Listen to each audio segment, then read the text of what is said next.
Healing or Habit. A story about fear, health, and the power of thought. There's a kind of silence you only hear when you're far from cities. The kind that makes you slow down, not just in movement, but in thought. I was in such a place, a quiet retreat center nestled in the hills, when I met a man named Elias Rhodes.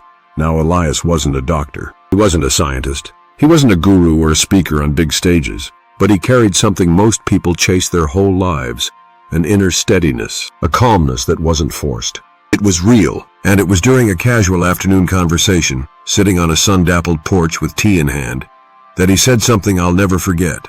"You know," Elias said, "people think I'm irresponsible." I looked at him surprised. "Why?" I asked. He smiled a little. "Because I don't go to the doctor every few months to make sure I'm not dying." I laughed, but he didn't. "I mean it," he said gently. "People have told me I'm playing with fire, that I'm gambling with my health, but I'm not avoiding doctors because I think I'm invincible. I just learned painfully how much fear can masquerade as wisdom."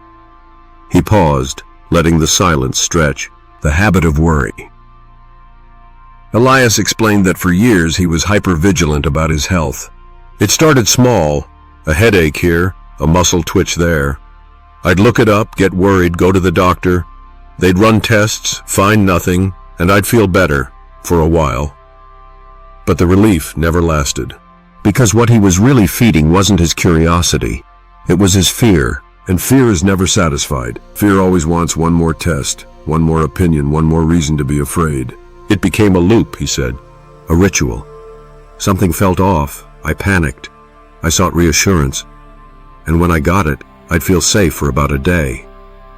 Then the fear came back, stronger, smarter. I asked him, what changed? And that's where the story deepened, the turning point. Elias told me that several years ago he'd been having chest tightness. Not pain exactly, just enough to plant a seed of panic. I rushed to the hospital thinking it was a heart attack, he said. They ran every test imaginable. Heart was fine, lungs were fine. They said it was probably anxiety, but that only made it worse, because now I was afraid of being anxious too. It wasn't until he was home, sitting quietly at 2 a.m., staring at the ceiling in his bedroom, that something cracked open. He whispered aloud, "What if this isn't about my body at all?" In that moment, something shifted. He realized that he had trained his mind to hunt for problems, that his obsession with wellness was actually rooted in a deep distrust of his body and of life itself. The realization. "I wasn't looking for healing," he said. "I was looking for control. And when you're looking for control, especially from a place of fear, nothing ever feels safe." He began studying something else. Not medicine, but mindfulness, vibration, emotion. He started journaling every day, not about symptoms, but about feelings, about beliefs. He started tracking his thoughts the way he used to track his pulse. What he found was astonishing. The more he practiced choosing better feeling thoughts, the more he reached for gratitude, curiosity, joy, the less his body cried out. "I started seeing that my body wasn't betraying me," Elias said. "It was speaking to me. It was saying, hey, something's off in your thinking. You're carrying fear like armor." He paused again. "And armor gets heavy. On doctors and medicine." Now don't misunderstand him. Elias made it very clear. "I'm not anti-doctor. If I break a bone or feel deeply called to seek help, I absolutely will. But I stopped making fear my compass." That was the key. He explained that medicine and healing professions are neutral, like tools. Their value is shaped by the energy you bring to them. If you visit a doctor from a place of inspiration, trust, and clarity, you often leave feeling empowered. But if you walk in driven by dread, convinced something is wrong, your body takes that message seriously. Even if nothing is wrong, it might start creating something just to match your mindset. He looked at me carefully. "Your thoughts," he said, "are that powerful. How aging plays into it." Then we talked about aging. Most people decline not because they have to, but because they've absorbed a lifetime of worry. They've watched others get sick. They've heard it on the news. They've expected breakdown, and they got it. Elias wasn't denying biology, but he believed that our emotional resistance, built up year after year, wears the body down more than time itself. It's not about age, he said. It's about accumulated fear.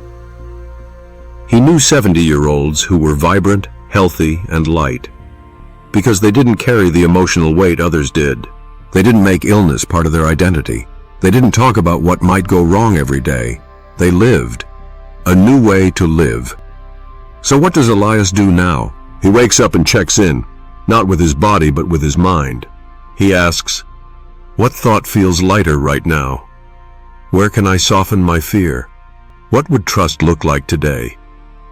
Then, if he feels called to take action, a walk, a supplement, even a checkup, he does it from peace, not panic. And over the years, he's found something many people never find. A kind of quiet partnership with his body. A relationship based not on anxiety, but on listening, respect, love. Closing reflection. What this means for us. As I left that retreat a few days later, I carried Elias's words like a compass. Because here's the truth. Most of us live our lives scanning for danger.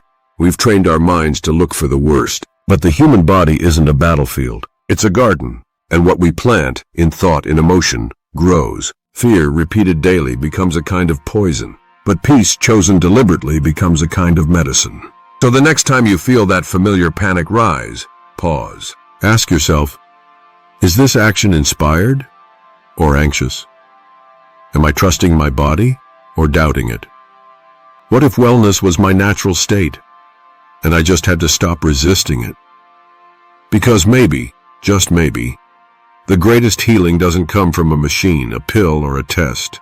Maybe it comes from the quiet courage to believe in your body again. Choose thought like you choose food. Choose peace like you choose breath. And from that place, take any action you feel called to. It will always be the right one.